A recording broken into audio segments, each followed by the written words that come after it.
It's Monday, the 13th of June, 2022. Welcome to the Fast Five by Fear and Greed, where we give you the top 5 business stories you need to know in just 5 minutes. I'm Michael Thompson, and good morning, Sean Aylmer. Good morning, Michael. All right, Sean, it might be a public holiday for a decent chunk of the country, but we've still got 5 big stories to get through in 5 minutes, so let's jump into it. Story number 1, of course, we've talked a lot about Australia's relationship with China, and it has been decidedly dodgy now for a few years, but a big development over the weekend, with Defence Minister Richard Marles holding talks with China's defence chief at a summit in Singapore. Yes, there's been no high-level discussions between the two countries for a couple of years, not since Australia called for an investigation into the origins of COVID, which triggered a bunch of sanctions and tariffs on Aussie products. Mr. Marles met the Chinese Defence Minister General Wei Feng at a summit in Singapore on Saturday and said while it was no more than a handshake, he was open to meeting again. Then, lo and behold, yesterday the two of them held an hour-long face-to-face meeting. Mr. Marles said it was a full and frank discussion and a critical first step. He said he discussed an incursion by a Chinese aircraft on an Australian plane last month, Canberra's abiding interest in the Pacific, and he's concerned that the countries of the Pacific are not put in a position of increased militarisation. It's a long way from repairing relations, but it is a step in the right direction. Yeah, it sure is. And Sean, story number 2 also has a bit of an international relations theme to it because the freeze between Australia and France is also thawing. Prime Minister Anthony Albanese said over the weekend that Australia would pay around $830 million to settle a scrapped defence contract.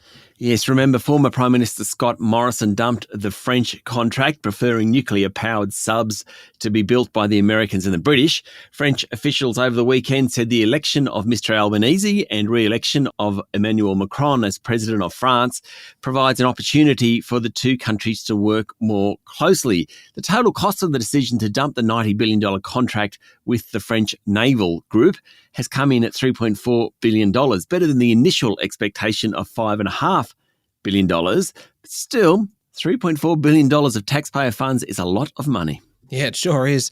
All right, story number 3. Sean, what on earth is going on global markets at the moment? Wow, what a weekend. It was crazy.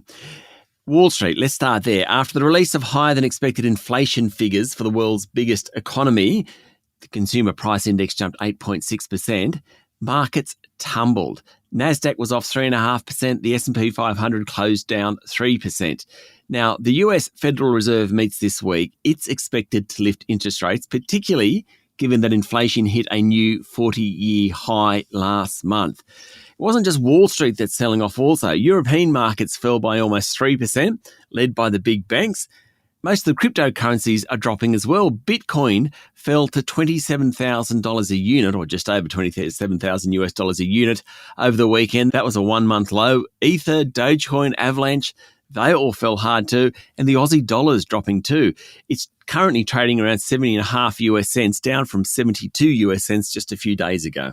Okay, story 4. The big falls on the ASX in recent weeks, Sean, have really changed the look of the top 20. Yeah, it sure has. Look, the top 20 stocks are the mega caps on the market, and there's been some big moves in recent weeks and indeed even bigger changes over the past 6 months. BHP dominates since consolidating its listing onto the ASX, and the big Australian is worth $234 billion.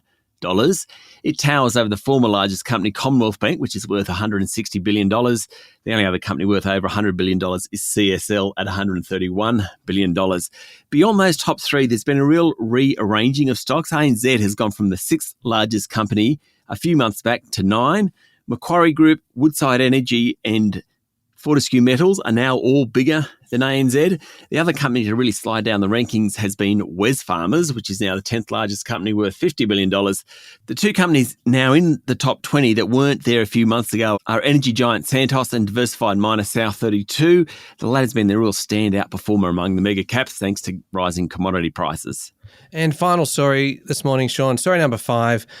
There have been some really big rallies across the US, and we're talking tens of thousands of people, for example, in Washington, D.C., to protest gun violence across the country. That's right. There have been hundreds of mass shootings literally in the US over the past couple of decades.